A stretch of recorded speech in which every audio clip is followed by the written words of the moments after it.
Hello! Aujourd'hui, ça me tente de te lire un chapitre dont je suis bien fière du roman Anya à la rencontre de l'invisible, le tome 1. Fait que tu peux fermer tes yeux, écouter ça, te balader. Je suis un peu gênée, mais c'est bon, je le lis.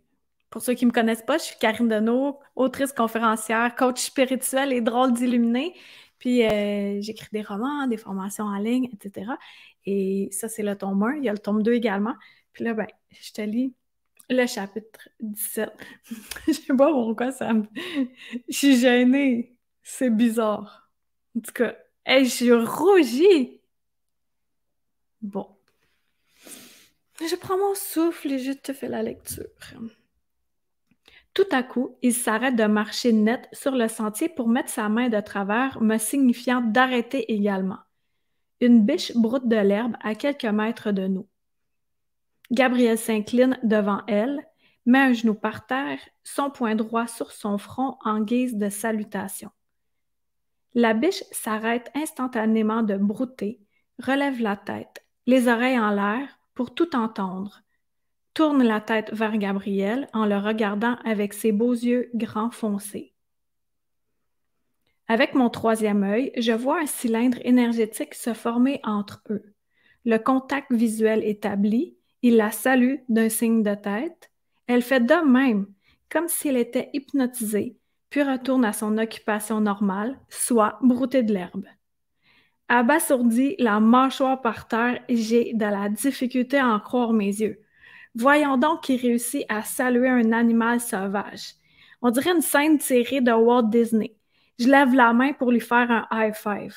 Ne répondant pas à mon geste, il se contente de dire « Je l'ai pas fait pour toi, je l'ai fait pour elle. » Ah, d'accord, dis-je en baissant la main. J'ai peine à croire ce que je viens de voir. On poursuit notre marche dans le sentier vers le sommet de la montagne. Après quelques centaines de mètres, Gabriel rompt le silence, parsemé de chants d'oiseaux et du bruissement du vent dans les feuilles. Tes yeux physiques peuvent te tromper. Il ne faut pas que tu te fies à la beauté telle que tu la conçois. L'apparence des élémentaux peut être très différente de celle des humains. Que veux-tu dire? La densité dans laquelle ces êtres existent diffère, ce qui amène des résultats évolutifs différents. Voyant que je ne comprends pas le sens de sa phrase, il poursuit. Leur teint peut être plus pâle ou plus foncé. L'apparence de la peau est soit très plissée, transparente ou même liquide. Ils peuvent avoir des yeux, un œil ou pas d'yeux du tout. Leur forme peut également différer. Les centres sensitifs sont soit au bout des mains, des pieds, de la queue, des ailes. Ah, je comprends que ça peut surprendre. Tu es sur le point de les voir, alors mieux vaut en être informé. Certains sont excessivement grands ou très petits. Ils se tiennent souvent en groupe, alors ils peuvent être des dizaines, des centaines regroupés. Beaucoup des élémentaux proviennent du règne des insectes, surtout les élémentaux terrestres. Ceux-ci sont plus surprenants à voir compte tenu de leur taille qui diffère tellement de ce qu'on est habitué de voir. Donc, je pourrais voir une sauterelle géante, dis-je, mi-figue, mi-raisin. Oui, tout à fait. Certains des élémentaux proviennent des végétaux, des microbes, des animaux, de l'air. Pour cette dernière catégorie, tu n'as qu'à observer les nuages. À peine perceptibles, ils sont comme une ondulation trop près du nuage. Comment on fait pour les voir? Dis-je excitée de déballer mon nouveau cadeau. Tu te positionnes avec une intention ferme et humble de salutation. Tu es bien ancré dans ce que tu es et en étant état de communiquer. Tu es prête, solide et sûre de toi. Tu ressens tout ton être comme étant le centre, humblement, sans domination. Tu sais, tu ressens que tu fais partie du tout. À ce moment, ils peuvent se présenter à toi en signe de reconnaissance. OK, pas très facile à faire. Tu n'as qu'à être à la fois le feu, l'air, l'eau et la terre. Ceux-ci composent 4 éléments. Il manque que le cinquième pour lequel On peut compléter le sacré 5. Qu'est-ce qui pourrait être le cinquième élément selon toi? Moi? Oui! Me répond-il tout excité comme si je venais d'obtenir mon diplôme d'ingénierie de médecine. T'apprends vite. Le cinquième élément est l'observateur qui contribue au tout. Soudainement, Gabriel se redresse doucement en émanant une grande paix. Avec une voix très posée où je ressens que chaque mot aura son importance, il me dit, avec compassion et ouverture du cœur, la volonté du feu et la sagesse de l'eau, je maintiens les éléments dans une danse permanente pour que le grand cycle soit infini. Qu'est-ce que veut dire cette belle phrase? C'est une phrase clé. Toi seul peux la décoder pour toi-même.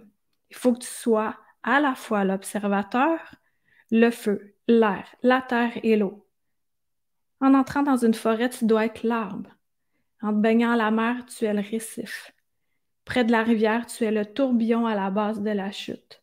Dans les airs, tu représentes le soleil qui crée le mouvement extérieur et impliqué, car l'air qui se retrouve partout, tout autour du soleil, c'est toi qui, par ton rayonnement, entraîne des mouvements ou des fréquences, des variations si tu préfères.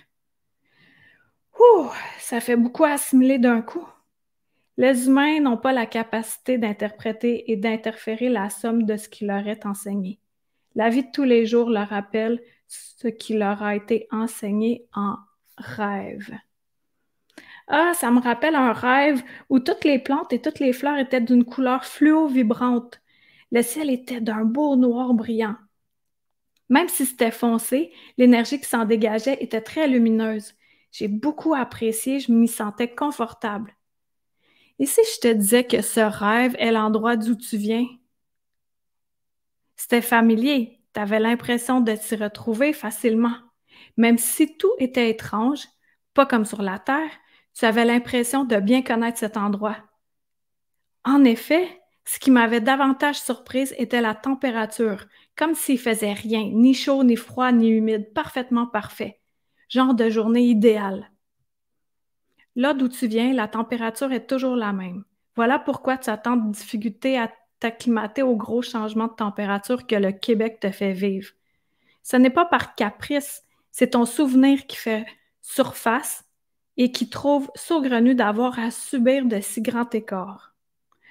Ah, ça fait du sens. Ça met un baume à l'intérieur de moi.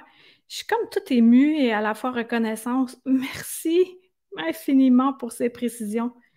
Ça me fait plaisir, dit-il en s'approchant de moi pour me faire un câlin. On s'enlace quelques instants. C'est si doux et réconfortant. Dans tes bras, j'ai aussi l'impression de retourner à la maison. C'est étrange comme feeling, lui dis-je à moitié buzzé. Il me regarde avec ses yeux perçants. Pourquoi est-ce que je suis pas capable de lire l'âme dans tes yeux? Il se contente de me sourire en soutenant mon regard un moment, instant qui me semble être une douce éternité. Plus nous marchons, mieux je me sens. J'ai l'impression que tous mes sens sont en éveil et cet éveil me plaît beaucoup. J'adore être en compagnie de Gabriel. Nulle part ailleurs, je n'ai ressenti tant de grandeur et d'amour inconditionnel venant d'un seul être humain. À chacun de mes pas, je remercie le tout d'être ici. Près de nous coule doucement un ruisseau bordé par de magnifiques herbes hautes. J'observe attentivement les pierres et les rochers qui jonchent le ruisseau que nous longeons. Plus on avance, plus les herbes se tapissent, comme si cet endroit était bien fréquenté. C'est ici que tu feras ta première rencontre. Élève tes fréquences, aie de la gratitude. Sois à la fois tout ce qui t'entoure et l'observateur que tu es. N'essaie pas de comprendre et de décoder la suite. Contente-toi d'être et d'observer. Parfait, dis-je en respirant profondément le calme et la gratitude. Je me replonge directement en France, longeant la rivière, là où j'étais le tout. Gabriel se met à chuchoter des mots dans une autre langue en faisant des gestes lents de sa main droite. Regarde sur l'herbe tout près de l'eau. Comme sorti d'un filigrane, Je vois la forme d'un petit être d'environ 3 pieds de haut qui me sourit. Il a de larges dents, elles ressemblent toutes à des molaires, même celles d'en avant. Sa peau est très plissée et foncée. Son nez est large, sa bouche souriante fait plisser davantage le tour de ses yeux rieurs. Il porte une salopette, des bottillons, un chandail et un chapeau pointu. Tous ses vêtements sont de couleur voyante. Voici mon ami Gus. Il est de la grande famille des gnomes. Je me contente de sourire, de faire un signe de tête signifiant ma reconnaissance. Il ne se présente pas à tout le monde. C'est un privilège pour toi qu'il ait accepté que tu le vois. « Ah, merci, Gus, c'est un honneur, » dis-je tout en respect. Gus pense la tête pour me saluer. Suis-je vraiment en train de me faire saluer par un gnome? Je me pince discrètement la cuisse. Ah, ça fait mal. Je dois pas être en train de rêver. Encore là, quels sont les rêves et quelle est la réalité? N'essaie pas de comprendre et d'analyser. Sois, me dit soudainement Gabriel qui lit mes pensées. J'inspire profondément et regarde Gus, les yeux grands ouverts. Je suis émerveillée par sa prestance. Il dégage tant de bonté. Comme pour les humains, il y a de bons et de moins bons gnomes. Gus fait partie de la première catégorie. Il est super serviable et est un excellent protecteur. Comment peut-il protéger? Comment peuvent protéger les guides, les anges, les archanges? Ah, question idiote. Il n'y a pas de question idiote. Étant donné qu'il y a une forme plus humaine que les anges, il est normal que tu te poses ce genre de questions. Gus sert, entre autres, de protecteur pour empêcher certaines personnes malveillantes de pénétrer dans leur espace. Je me demande comment il peut empêcher un humain d'avancer. Ceux qui tentent d'entrer sur leur territoire avec de mauvaises intentions ou sans invitation auront soudainement mal au ventre ou voudront virer les talons sans raison ou recevront un appel d'urgence. Toutes ces stratégies et bien plus sont utilisées pour concentrer leur attention vers un autre endroit. Pendant que Gabriel précise les moyens utilisés afin d'éloigner les indésirables, Gus mime les scènes. Il mime un mal de ventre et l'action de recevoir un appel pour feindre et partir en courant. C'est tellement drôle, il me fait rire. Dans cet état de joie, je vois d'autres gnomes apparaître. Ils se réunissent tout près de Gus et rient également. Certains jouent avec l'eau avec une brindille. Il y en a un qui attache sa bottine, l'autre enlève le chapeau de son compagnon et part en courant. Ils s'amusent comme des enfants, mais avec le visage de personnes âgées. C'est bizarre. La joie qu'il dégage est super contagieuse. Celui qui a enlevé le chapeau de son compagnon passe derrière Gus pour mettre son genou à l'arrière du sien et ainsi tenter de lui faire perdre l'équilibre. À la seconde près, Gus saute dans les airs et le petit tannant perd lui-même l'équilibre. Tous se mettent à rire, y compris Gabriel et moi-même. Après une grande respiration, pour bien savourer le moment présent, je mets ma main droite sur mon cœur. Je suis si reconnaissante de pouvoir assister à cette scène. Gus fait dire qu'il est heureux de s'être présenté à toi également. Il t'aime bien. Tu es la bienvenue, me dit Gabriel accroupi pour être à leur hauteur. Je regarde ce petit être d'une grandeur énergétique inouïe mettre sa main sur son cœur pendant que je verse une larme de béatitude. Pouvons-nous communiquer avec des êtres venus d'ailleurs? Demandai-je à Gabriel en marchant vers le chemin du retour. Bien certainement. Nous sommes plusieurs dans la galaxie, même si l'homme aime croire qu'il est le seul être pensant. Ah, l'autre nuit, j'ai rêvé qu'un jeune garçon blond sortait d'une soucoupe volante. C'était le même petit garçon d'une amie qui m'avait fait un triangle en guise de dessin. À la sortie du vaisseau, en me pointant du doigt, elle avait dit aux autorités présentes « Je viens de la voir, elle, celle qui m'a vue en premier. » C'était assez spécial comme rêve, d'autant plus qu'il ressemblait fortement au garçon de mon ami. Anya, tu vas bientôt différencier les rêves des voyages et des rencontres. Tu as bel et bien rencontré cet être venu d'ailleurs. Il a emprunté une forme familière pour ne pas t'effrayer. Ils peuvent se présenter sous la forme d'êtres chers décédés ou d'animaux tant aimés. Je vois souvent ma vieille chatte décédée, Atchoum, lors des moments qui me semblent être des enseignements lorsque je suis couchée. Effectivement, elle vient pour t'éduquer. Tu pourrais aussi tenter de faire des rêves lucides. Au coucher, mets-toi dans cet état de réceptivité. Ainsi, les êtres sont plus à même de passer leurs enseignements. Tu veux dire des rêves où je sais que je rêve? Oui, ainsi tu peux interagir, être formé et expérimenter durant la nuit. Oh, parfait pour maximiser son temps. Oui, et en plus, l'ego sommeille. Il n'essaie pas de tout comprendre, c'est directement intégré. J'avais commencé à faire ça par le passé, juste avant de m'endormir, et durant la journée, je regardais partout autour de moi en me disant, c'est la réalité. En faisant ça plusieurs fois par jour et plusieurs jours de suite, je réussissais à faire volontairement des rêves éveillés. Je retenterai l'expérience à nouveau. Tu vas en intégrer beaucoup maintenant que tes dons sont vivement activés. Viens ici, me dit-il en s'agenouillant devant un arbre. Tu peux aussi communiquer avec les élémentaux de la terre. Encore même principe que mentionné tout à l'heure. Deviens le centre, dit-il en mettant une poignée d'humus terreux au creux de ma main. Sois présente. Plante tes racines comme l'arbre te le montre. Au même moment, je ressens mes 2 pieds s'enfoncer dans le sol. Tout juste à côté de l'arbre, de jolies fleurs violettes à pleine maturité prennent un bain de soleil. Je ressens la communion avec l'arbre, avec la terre. Je suis le centre entre les deux. Je ferme les yeux et vois de petits ombrages passer devant mes paupières closes. Je les ouvre. 3 fées virevoltent autour de moi. Elles sont toutes mignonnes, pleines de joie et de vie. Elles me sourient. L'une d'entre elles vient déposer un genre de liquide brillant sur la terre entre mes mains. La terre se met à scintiller et à émettre une lumière multicolore tel un arc-en-ciel miniature. Si j'avais les mains vides, je me frotterais les yeux. Quel moment magique! Je les regarde voler autour de ma tête et tout autour de Gabrielle qui me sourit et qui me dit « Dépose la terre près des racines. » Très doucement, comme si je tenais un nouveau-né entre mes mains, je la dépose au pied de l'arbre. Les fées sont en liesse. Tu viens de créer un potager pour tes nouvelles amies. Avec tout l'amour que tu y propages, elles pourront s'y nourrir énergétiquement très longtemps. Il m'enseigne que les gnomes et les fées se nourrissent de l'énergie des aliments et pour certains des pensées émises. Voilà pourquoi il est important de surveiller nos pensées pour attirer les êtres lumineux et non pas ceux dont la fréquence est basse.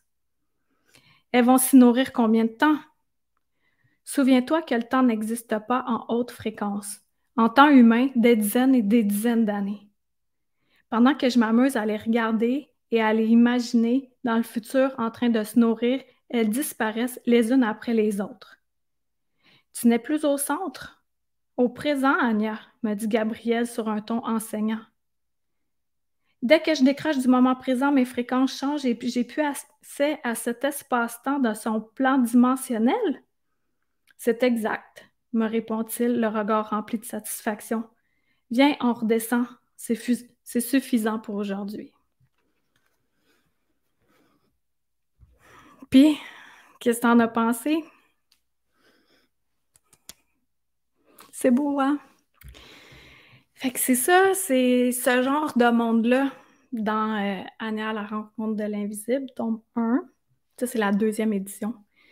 Puis j'ai également écrit Anya, la rencontre de l'invisible, tome 2.